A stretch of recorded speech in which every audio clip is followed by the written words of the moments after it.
আইনা করে নেওয়ার ক্ষেত্রে সবচেয়ে বেশি ভূমিকা রেখেছে এই ডিজিএফ এর যারা দায়িত্বপ্রাপ্ত ছিল তাদেরকে। কিন্তু কোন অদৃশ্য শক্তি এই ডিজিএফ এর কর্মকর্তাদেরকে বাঁচানোর চেষ্টা করছে।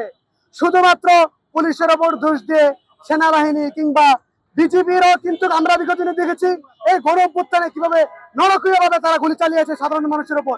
এমনকি বিগত দিনের যে নির্বাচনগুলোতে শুধু পুলিশ বাহিনী নয়, বিজেপি সক্রিয়ভাবে সাধারণ মানুষের উপর হামলা করেছে এবং সাধারণ মানুষ যে ভোট কেন্দ্র প্রতিহত করতে চেয়েছিল সেখানে শেখ হাসিনার লাঠিয়াল বাহিনী হিসাবে বিজেপি কাজ করেছে। কিন্তু এই বিজেপির ব্যাপারে সরকারের কোন রকম ভূমিকা দেখতে পাই না।